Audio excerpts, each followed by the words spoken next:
friends, family, and internet strangers, Stephanie here, and today I'm going to be making some black beans in the Instant Pot. This is a super simple recipe, a really easy way to get some fresh beans instead of canned, maybe take a break from the canned beans. It is cheaper than canned beans. It is easy if you have an Instant Pot. I grew up eating canned beans pretty much all the time.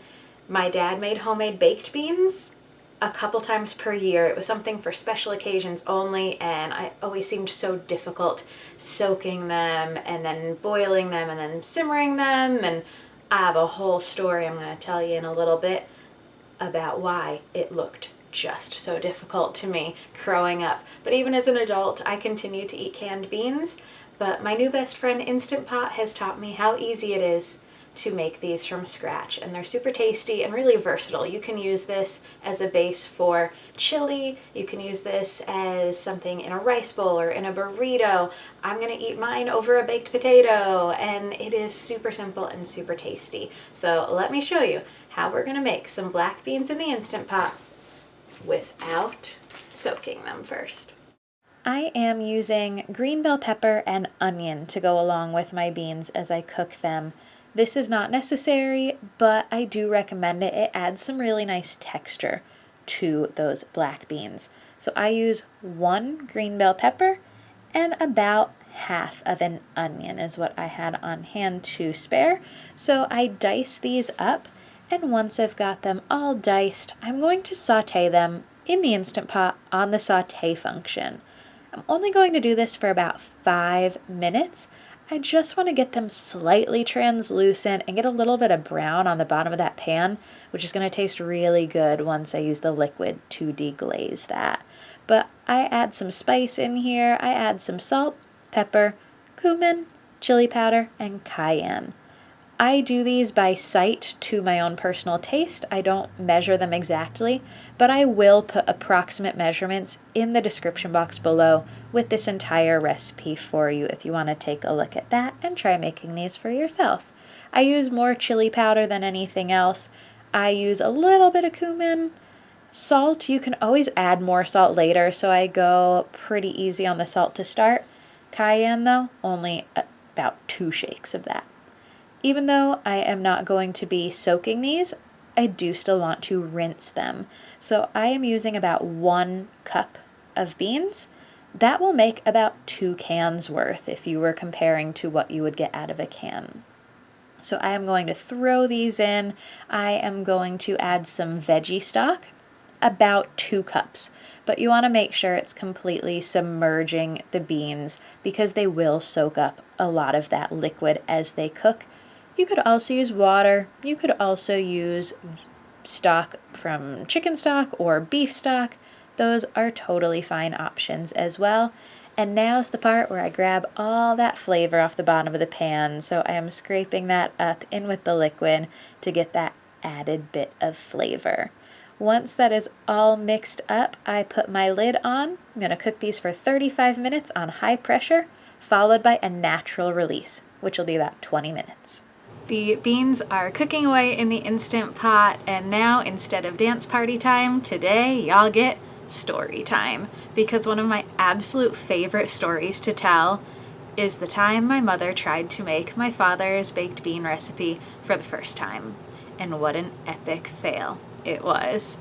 My father would make this only a couple times a year, but in this particular instance, he was going to be away on the day that my mom needed to make it, so she decided to make it herself. He left her all of the instructions, and she was doing well until it got to the point where it said to simmer for 1 hour.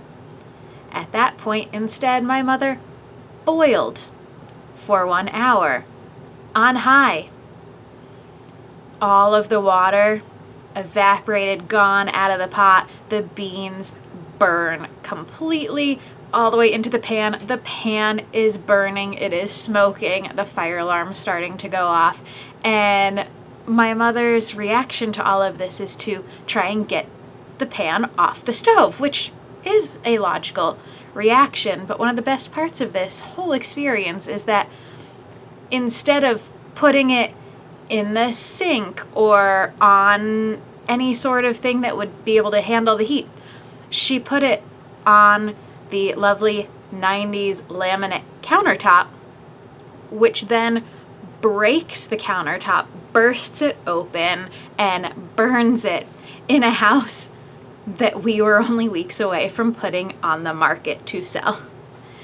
So we had to get brand new countertops before we could sell the house and before we moved out.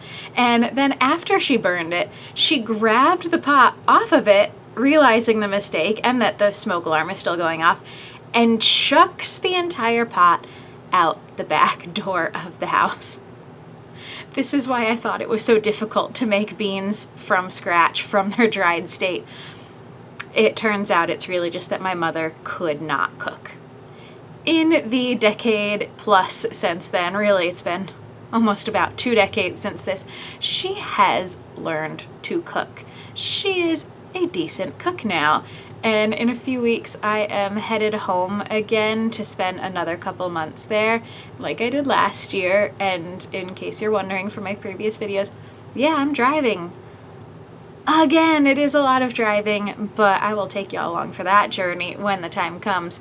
But I will be home for Easter, which is one of the times that we normally make these beans. So we're gonna give this a try in the Instant Pot and see if maybe we have success that way. She can do it the normal way, but I'm gonna try and convince her that she needs to get an Instant Pot.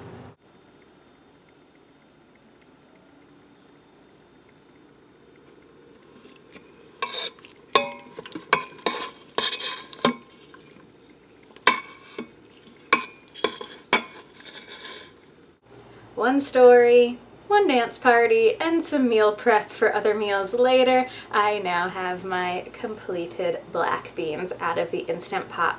That 1 cup yielded at least 3 cups of cooked black beans. So this would be approximately the same as 2 regular size cans that you would buy in a grocery store. So if you want to make your own and store them, I recommend storing them in the freezer in 1.5 cup portion sizes, because 1.5 cups of this is about what you would find in a can that you would get from the grocery store.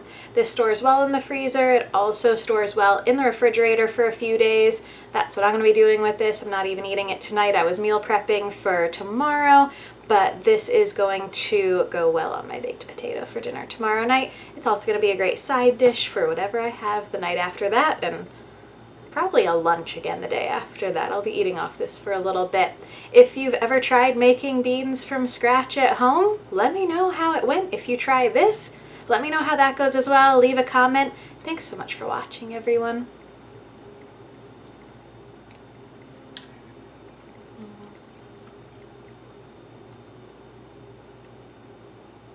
It's better than a can.